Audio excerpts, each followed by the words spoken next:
Hello, dear friends, boys and girls, elves and gnomes, and other fairy creatures. Before we start, I'm going to do the same thing everyone else does. Sorry about it. Please hit the like button and please subscribe if you haven't already. And if you want to support me on Patreon or buy me a coffee, I have those too. Or direct transfer onto my bank account, which is everything's written in. And I will greatly appreciate it. Times are hard and we do what we can. And believe me, a portion of that will go to support the fight for light. That is our guys fighting STOP. And if any of you don't know what STOP is, it's an acronym that I came up with, and I think it's a very fitting acronym for what the enemy is. It's Satanic Temple on Potomac. In other words, Washington, D.C., center of Satanism and all things unholy. Or as Graham put it, it's not only a great deal that we get to buy the weapons and the Ukrainians get to die, but apparently, you know, maybe it was a Freudian slip, but I doubt it. The truth does will its way out. When Graham said that there's several $1 trillion worth of resources in Ukraine and Russia and China should not get them. So, in other words, let's kill the Ukrainian people, or the people of Ukraine, in a war, senseless war, so that my benefactors not only are going to make a lot of money off the weapons, but they're going to get the raw resources to make new weapons. Hurrah! Any questions left of what entities sit in the U.S. government? What the devil's government is made of? I mean, you know, when the Iranians were screaming the big Satan, they were doing that for propaganda value maybe at that point. But they weren't far off. They were just ahead of their time. Sure, Reagan and such, well, I won't count in George Bush Sr. as Vice President Reagan, but Reagan and other people like that, they were the adults in the room. You know, when Reagan was shot and was recovering, the day after came out. I remember that movie. I was 13 years old. I was supposed to be in bed. My dad punished me for that because I popped out of bed and I had a little small black and white television and I was watching it. I got caught watching it. But it came out at 11 at night, so, you know, I had to be in bed by that point. Or maybe I was 12 or 13, somewhere around there. And, you know, when Reagan saw that movie, he was quoted as asking, is this real? Is this how bad this is going to be? And he was told, no, sir, it's going to be a hell of a lot worse. Because that movie was censored. It was censored a lot. And it was as hard as it showed a nuclear war, it was censored a lot. And when Reagan saw that and was told that, he said, no, we've got to negotiate and put a stop to this. Biden, who was, he's got to be about 40 at that time, obviously as a spawn of Satan, quite literally. I mean, look at these people. They know they're damned. They have any drop of faith ever in their bodies before this, they know they're damned. He's a pedophile, for God's sakes.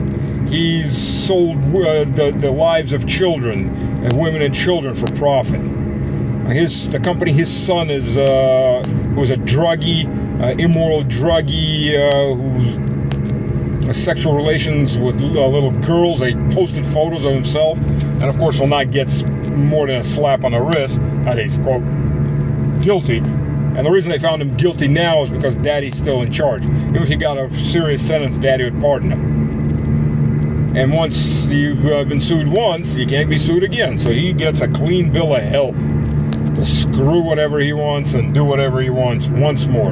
America's justice system. Everyone is equal before the law, except for the elites, who are the law. It's the rules-based order, girls and boys. What'd you think? It only applied to us non-in-America people? No, it applies to you too. And the rules get made up as needed by the owner class. The owner and the donor class. So, going back to that.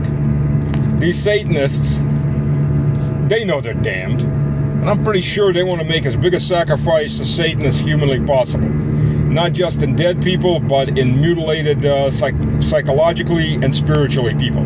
Why the West is descended into, I mean, it's Sodom. I think Sodom and Gomorrah would be shocked at what the West has descended into. So all the people who call themselves Christian living in such a I can't even call it decadent. I mean, this is the bowels of chaos, of gluttony, of sadism, and so on. It's being allowed in the U.S. that's now pushed through as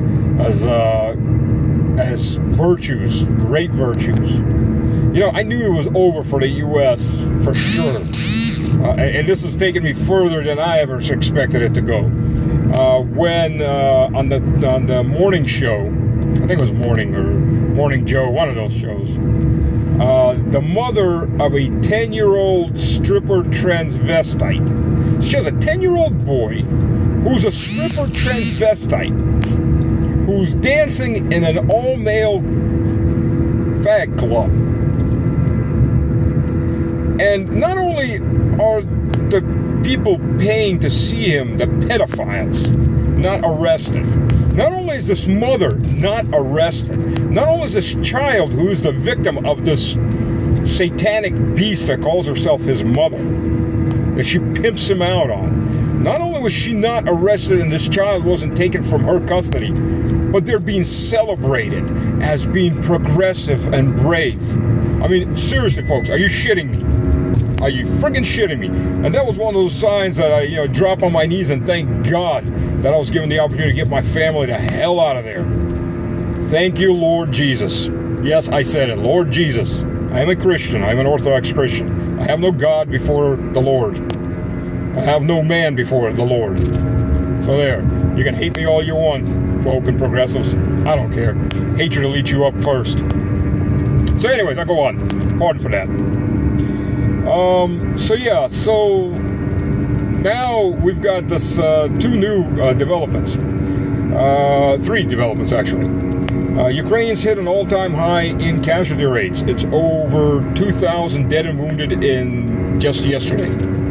So it's been edging up. It was, when this year started, it was running around between 800 and 900. And by the end of spring, it was edging up to 1,500.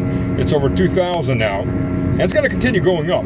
Because the people they're sending into, the meat they're sending. I mean, these guys, if you look at the videos that are coming out, these guys have zero training. Not a little training, not some training, but zero training. It's, you're in a van, and 3 days later you're at the front.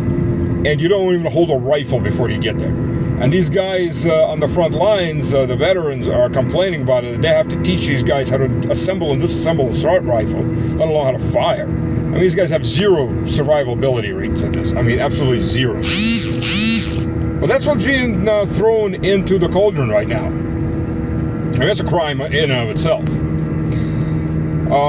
So Media Zone calculated up the numbers for Russian dead in Bakhmut. And that came out to 19,000. 17,000 of which were inmates that Prigozhin pulled in, promising them freedom. Now, Prigozhin was not a general. Prigozhin was a businessman who was making his fame on him taking Bakhmut and taking it as fast as possible, and basically human waves. Of his real fighters, there were like about 2,000 casualties dead. So the guys, the regular Wagner guys, the well-trained guys, weren't being sent in. They were just sending these guys in on different promises, but they were sending them in as meat. Prigozhin, I mean, the Russian general staff was heavily criticizing him for this. And Prigozhin was, and then he was building his fame on these corpses, because he was showing videos of all these dead. They're dead because I'm not getting enough shells. He was getting 120% of what what a unit his size needed, and he was stockpiling them, as we all know, for his little revolt. So that's shocking numbers that came out. It's not a surprise, but yeah, that was Prigozhin. So all the people still think he was a hero. There aren't as many of them anymore. But as more and more information kept coming out about him. But yeah, there's that. Then we have reached ludicrous de-dollarization. Thank you, Uncle Sam, Uncle Moronic. Because the worst thing Uncle Sam can do, with sanctions failing left and right, is to force Russia to de-dollarize. You know, in Orthodoxy, it's said that the Lord sends you enemies to help you, because in the things your enemies do, they spur you to action, in one way or another, either self-reflection or to do things you should have been doing anyways. You're too lazy or too weak or too unwilling to do those uncomfortable things. De-dollarization was one of them. Forced reindustrialization, which was going slow and now going very fast, was one of them. Thank you, sanctions. Because it made it much harder to buy, so it made it much easier to invest and build at home. By the way, the forecast for Russian growth has been up to 2.9% now. So we'll be hitting probably around 4% this year. Unless we, of course, go into full nuclear war. There's Biden and company, that's not out of the question. So there. So that's where we're at right now. Full de-dollarization. Thank you. And the Chinese are watching too, understanding that that's heading their way. Of course, I don't know what the hell the U.S. government's going to do there to explain to the peasants why they can't get anything at Walmart anymore, because 90% of Walmart is Chinese, maybe some Vietnamese by now, but so on. That should be fun to watch. I mean, America is clown world at this point. It's clown world 24/7. So we live and see. So have fun. Again, hit the like, hit the subscribe, pass the videos along. I'll be more than happy and thankful, and so on. And we'll see you on the next one, as they say.